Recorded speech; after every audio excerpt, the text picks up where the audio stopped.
Bismillahirrahmanirrahim. Assalamualaikum warahmatullahi wabarakatuh.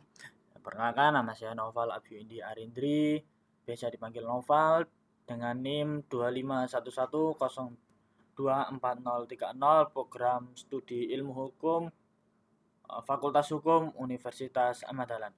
Jadi pada kesempatan kali ini saya akan mempresentasikan tentang buku yang berjudul Sosiologi Hukum, karya dari Profesor Dr. Fithiatus Sholehah SHMH yang diterbitkan oleh Raja Wali Press pada tahun 2017. Dalam buku ini terdiri dari 12 bab. Tapi pada kesempatan ini saya hanya akan mempresentasikan satu bab, yaitu bab 1 tentang definisi, pengertian, dan karakteristik sosiologi hukum. Itu. Dalam bab 1 ini tidak ada 3 pokok pembahasan penting. Yang pertama ada pengertian sosiologi hukum, yang kedua tentang ruang lingkup, metode kajian objek dan fungsi sosiologi hukum, dan kemudian yang ketiga adalah pengaruh dari sejarah dan filsafat hukum. Oke, langsung saja yang pertama yakni pengertian dari sosiologi hukum. Jika kita lihat dari sejarah, sosiologi hukum untuk pertama kalinya diperkenalkan oleh seorang ahli dari Italia yang bernama Ancelotti pada tahun 1882. Sosiologi hukum pada hakikatnya lahir dari hasil pemikir para ahli, baik di bidang filsafat hukum maupun di bidang sosiologi. Sosiologi hukum ini saat ini sedang berkembang sangat-sangat pesat sekali. Ilmu ini diarahkan untuk menjelaskan hukum positif yang berlaku. Artinya, isi dan bentuknya itu dapat berubah-ubah menurut waktu dan tempat dengan bantuan faktor kemasyarakatan. Itu.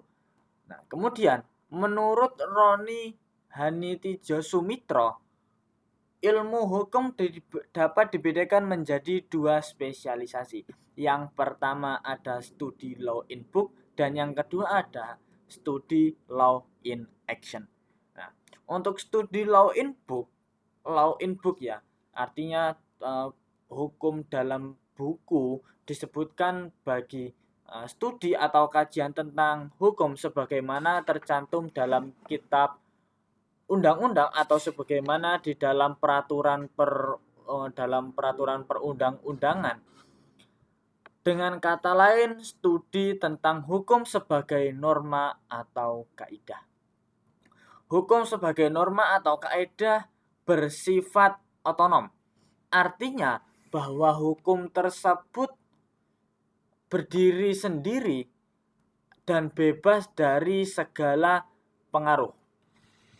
Sedangkan studi law in action atau hukum dalam bentuk aksi ya disebutkan bagi kajian atau studi tentang hukum sebagai gejala atau proses sosial. Nah, itu. Kemudian studi tentang law in book and law in action yang dikemukakan oleh Roni Hanitijosumitro tersebut tidak berbeda jauh dengan pemikiran Surjono Sukanto yang mengetentangkan ruang lingkup ilmu hukum yang mencakup, yakni ilmu yang mempelajari sebagai norma atau kaidah yang terdiri dari ilmu tentang pengertian hukum dan ilmu tentang kaidah hukum. Kemudian yang kedua ada ilmu yang mempelajari hukum sebagai gejala sosial yang terdiri dari sosiologi hukum, antropologi hukum, psikologi hukum, sejarah hukum, dan perbandingan hukum. Nah, untuk skema atau bagiannya itu ada 2. Ya, jika atas ini ada ilmu hukum itu jadi menjadi 2 seperti ini. Yang pertama di sini ada studi law in book, kemudian yang satunya adalah tentang studi law in action. Nah, dalam isinya itu, dalam studi Law in Book ini, hukum sebagai norma atau kaidah yang berisikan ilmu tentang pengertian hukum, tentang kaidah hukum, kemudian ada tentang psikologi hukum. Kemudian studi Law in Action, ya, hukum sebagai gejala sosial. Nah, itu. Dari uraian apa yang di atas, apa yang saya jelaskan tadi, lebih lanjut dapat disimak beberapa pendapat dari para sarjana atau dari tokoh-tokoh terkait dengan pengertian atau definisi sosiologi hukum. Antara lain, yang pertama dari Bapak Surjono Sukanto. Beliau menjelaskan, sosiologi hukum adalah suatu cabang ilmu pengetahuan yang secara analitis dan empiris menganalisa atau mempelajari hubungan timbal balik antara hukum dengan gejala-gejala lainnya. Kemudian yang kedua, ada dari Bapak Sajito Raharjo. Beliau menjelaskan bahwa sosiologi hukum atau sosiologi of law adalah pengetahuan hukum terhadap pola perilaku masyarakat dalam konteks sosial. Kemudian yang ketiga ada dari Bapak R. Ojo Salman. Beliau menjelaskan sosiologi hukum adalah ilmu yang mempelajari hubungan timbal balik antara hukum dan gejala-gejala sosial lainnya secara empiris analisis. Kemudian kita bahas yang pokok yang kedua tentang ruang lingkup metode kajian objek dan fungsi dari sosiologi hukum. Dalam hukum dan sosiologi, sebagai sebuah disiplin intelektual dan bentuk praktik profesional memiliki kesamaan ruang lingkup. Namun, sama sekali berbeda dalam tujuan dan metodenya. Hukum sebagai sebuah disiplin ilmu yang memfokuskan pada studi ilmiah terhadap fenomena sosial. Perhatian utamanya adalah masalah perspektif dan teknis, sedangkan sosiologi memfokuskan pada studi ilmiah terhadap fenomena atau kejadian-kejadian dalam lingkup sosial. Nah, sosiologi hukum mempunyai objek kajian fenomena hukum sebagaimana telah dituliskan oleh Curzon bahwa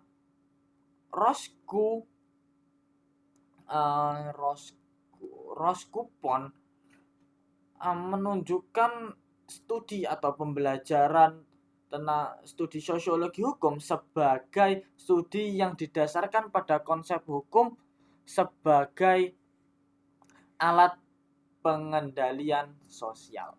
Itu.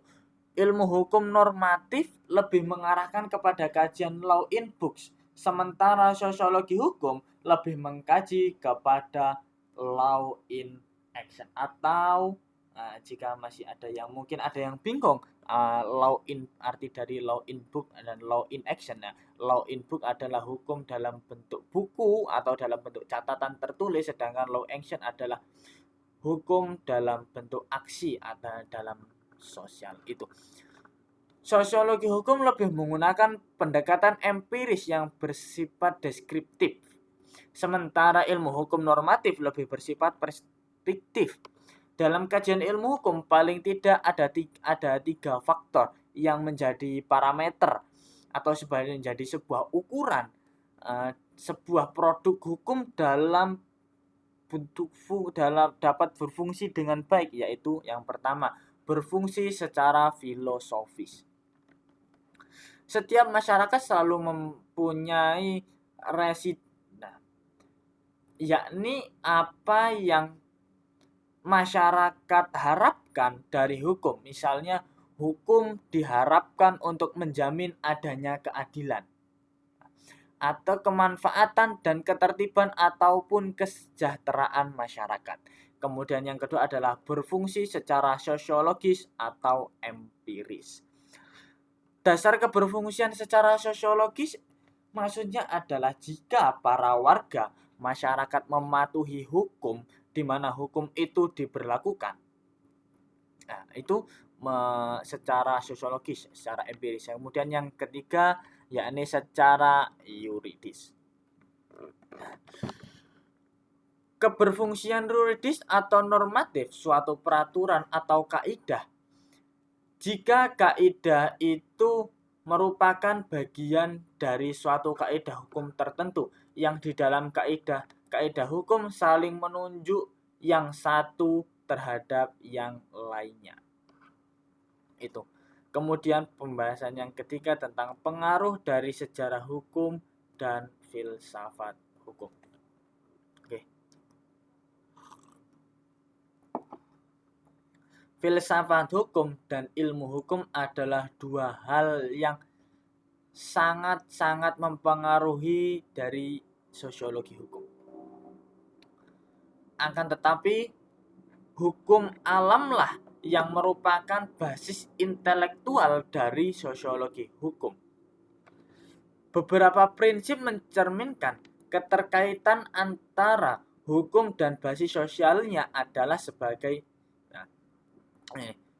yang setidaknya ada 3 poin ya. Yang pertama, hukum itu tidak dibuat melainkan ditemukan. Jadi ya, hukum itu tidak serta-merta dibuat, akan tetapi ada gejala kemudian ditemukan sehingga terjadilah sebuah perbincangan untuk membentukkan suatu hukum.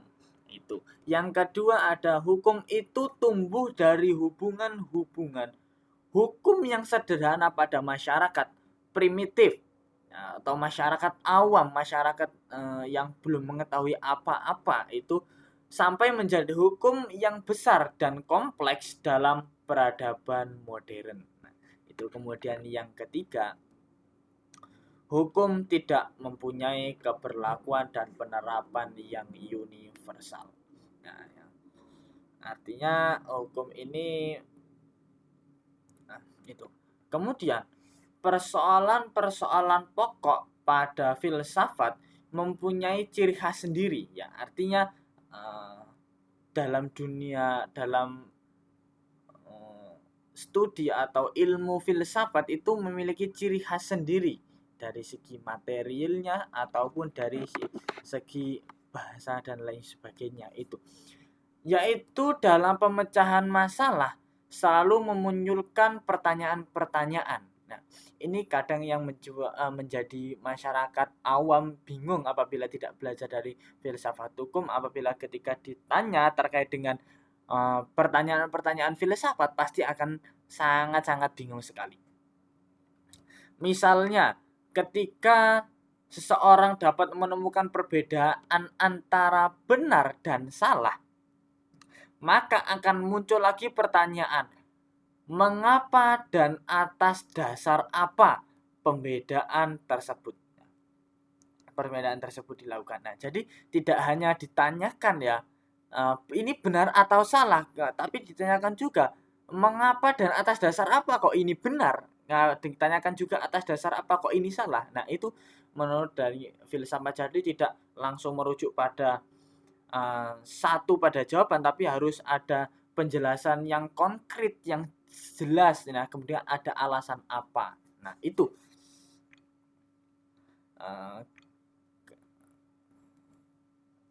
Nah, kemudian apa pembedaan tersebut dilakukan dan mengapa harus ada pembedaan? Nah, ini yang menjadi suatu pertanyaan-pertanyaan.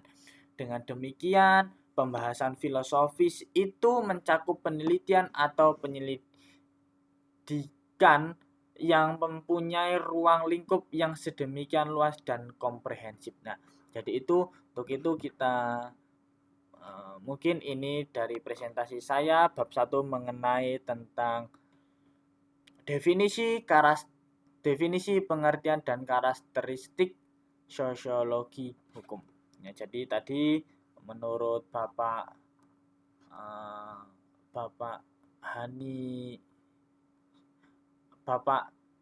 Roni Hanitijo Sumitro bahwa hukum dibedakan menjadi 2 spesialisasi. Yang pertama ada studi law in book atau studi hukum yang tertulis dan dalam buku, kemudian yang kedua ada studi law in action atau hukum dalam bentuk aksi. Mungkin itu sedikit yang dapat saya sampaikan, kurang dan lebihnya saya mohon maaf. Bila ada salah kata saya akhiri. Assalamualaikum warahmatullahi wabarakatuh.